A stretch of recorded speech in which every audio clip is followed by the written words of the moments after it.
The National Weather Service in Cleveland has issued a severe thunderstorm warning for northeastern Holmes County, southeastern Wayne County until 4:30 p.m. Eastern Daylight Time.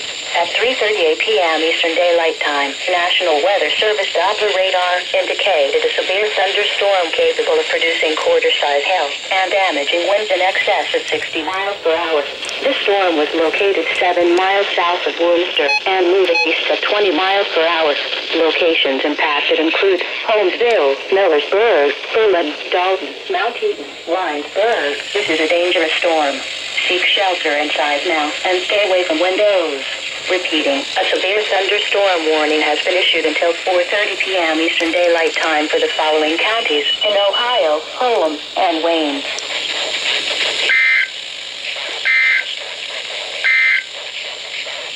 The forecast.